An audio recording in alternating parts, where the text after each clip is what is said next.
Bismillahirrohmanirrohim. Assalamualaikum warahmatullahi wabarakatuh. Pada kesempatan kali ini saya akan membahas tentang sejarah lahirnya Pancasila. Sebelumnya, video ini saya buat untuk memenuhi tugas ujian akhir semester dari salah satu mata kuliah pendidikan Pancasila.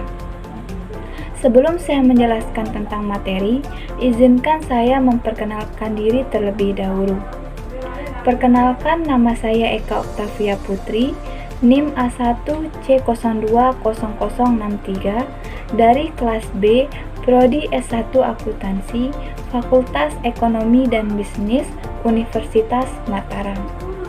Seperti yang saya ketahui tadi, saya akan membahas tentang sejarah lahirnya Pancasila.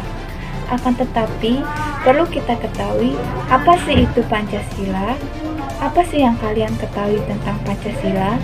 Pancasila adalah dasar negara Indonesia yang disahkan pada tanggal 18 Agustus 1945 pada sidang PPKI.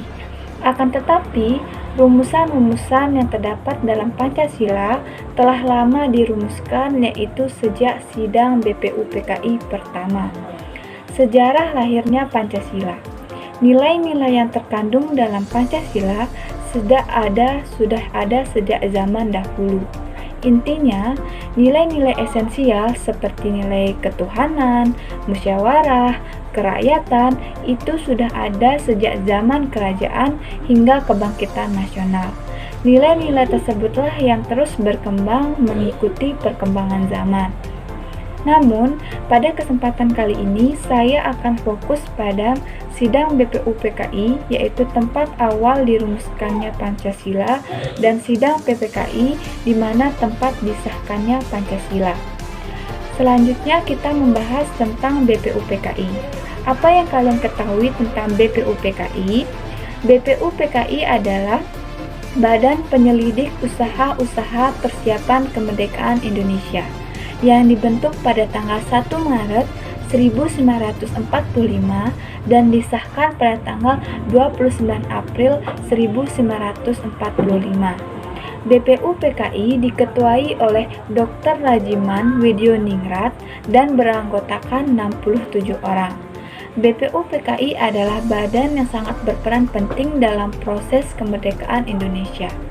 BPUPKI sendiri telah melaksanakan 2 sidang resmi. Akan tetapi, BPUPKI tetap melaksanakan pertemuan-pertemuan tidak resmi yang dilakukan oleh panitia kecil atau dikenal dengan Panitia 9 guna untuk mencapai kemerdekaan Indonesia. Hal yang kita bahas selanjutnya adalah sidang pertama BPUPKI. Sidang pertama BPUPKI dilaksanakan pada tanggal 29 Mei sampai 1 Juni 1945. Sidang ini dilaksanakan selama 4 hari berturut-turut. Dalam sidang BPUPKI pertama bertujuan untuk membahas tentang dasar negara Republik Indonesia, bentuk negara, dan filsafat negara Indonesia merdeka. Pada awal sidang, telah disepakati bahwa bentuk negara Indonesia adalah Negara Kesatuan Republik Indonesia. Agenda selanjutnya adalah membahas tentang konstitusi negara Republik Indonesia. Akan tetapi, sebelum membahas konstitusi, BPUPKI membahas tentang dasar negara Republik Indonesia. Mengapa hal demikian? Karena dasar negara harus tercantum dalam konstitusi NKRI.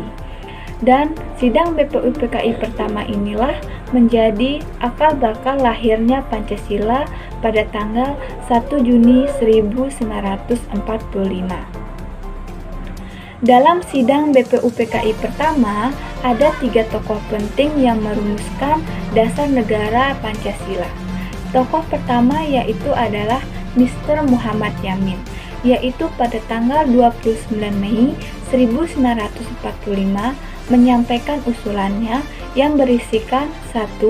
Pri kebangsaan, 2. Pri kemanusiaan, 3. Pri ketuhanan, 4. Pri kerakyatan, dan 5. Kesejahteraan rakyat atau keadilan sosial.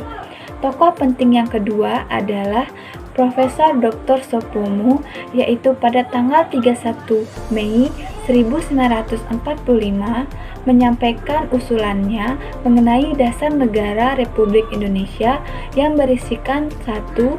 Persatuan, 2. Kekeluargaan, 3. Keseimbangan lahir dan batin, 4. Musyawarah, dan 5. Keadilan rakyat. Tokoh terakhir adalah Insinyur Soekarno. Pada tanggal 1 Juni 1945, Insinyur Soekarno menyampaikan usulannya yang berisikan tentang 1. Nasionalisme atau kebangsaan Indonesia, 2. Internasionalisme atau pri kemanusiaan, 3. Mufakat atau demokrasi, 4. Kesejahteraan sosial, dan 5. Ketuhanan yang Maha Esa. 5 prinsip-prinsip tersebut oleh Insinyur Soekarno diberi nama Pancasila. Selanjutnya adalah kita membahas tentang sidang BPUPKI kedua. Sidang BPUPKI kedua dilaksanakan pada tanggal 10-16 Juli 1945. Sebelum sidang kedua dimulai, terjadi penambahan 6 anggota baru BPUPKI, yaitu Abdul Fattah Hasan, yang kedua Asikin Natanegara, yang ketiga Suharjo Hamijojo, yang keempat Muhammad Nur, yang kelima Besari, dan keenam Abdul Kafar. Dalam sidang kedua ini, Insinyur Soekarno yang merupakan Ketua Panitia 9 melaporkan hasil pertemuannya sejak 1 Juni. Isi laporannya diantaranya: pertama, hasil inventarisasi usul dan pendapat para anggota BPUPKI. Yang kedua, usaha mencari jalan tengah atas perbedaan pendapat golongan Islam dan golongan nasionalis. Dan sidang BPUPKI kedua ini isinya secara inti adalah yang pertama mengenai rancangan Undang-Undang Dasar, yang kedua rancangan bentuk negara, wilayah negara dan kewarganegaraan, dan yang ketiga adalah susunan pemerintah, unitarisme dan federalisme. Dalam sidang BPUPKI kedua terjadi beberapa perbedaan pendapat tokoh-tokoh penting yang ada di dalamnya. Perbedaan pendapat pertama adalah Ketua BPUPKI Rajiman Widyoningrat meminta untuk memperbaiki rumusan Piagam Jakarta dan Undang-Undang Dasar, yaitu dengan menambahkan rasa terima kasih terhadap negara Jepang atau terhadap bangsa Jepang. Perbedaan pendapat yang kedua adalah Sumitro Kolopaking menyetujui rancangan Undang-Undang Dasar, akan tetapi dengan syarat meminta adanya pasal amandemen Undang-Undang Dasar agar kelak undang-undang dapat diubah sesuai dengan perkembangan zaman. Perbedaan pendapat yang ketiga adalah sidang lanjutan BPUPKI yang dilaksanakan pada 11 Juli 1945. Ada perbedaan soal Piagam Jakarta. Oleh Johannes Laturhari, keberatan dengan salah satu bunyi sila, yaitu ketuhanan dengan kewajiban menjalankan syariat Islam bagi pemeluk-pemeluknya. Johannes merasa sila tersebut dapat mengancam agama lain dan adat istiadat. Akan tetapi, Agus Salim menjawab bahwa perbedaan tersebut dapat diatasi secara segera. Sedangkan Ki Haji Wahid Hasyim mengatakan bahwa hal itu tidak akan terjadi karena kita mempunyai prinsip permusyawaratan. Walaupun terjadi berbagai perbedaan pendapat, dalam akhir sidang BPUPKI 16 Juli 1945, BPUPKI menyetujui tentang rancangan undang-undang yang memuat 1. Pernyataan Indonesia Merdeka, 2. Pembukaan yang memuat Pancasila, dan 3. Batang tubuh yang tersusun atas pasal-pasal. Yang selanjutnya kita bahas adalah tentang PPKI. Apa sih yang kalian ketahui tentang PPKI?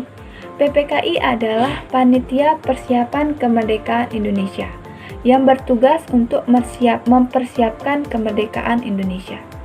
PPKI sendiri dibentuk pada tanggal 7 Agustus 1945. yang diketuai oleh Insinyur Soekarno.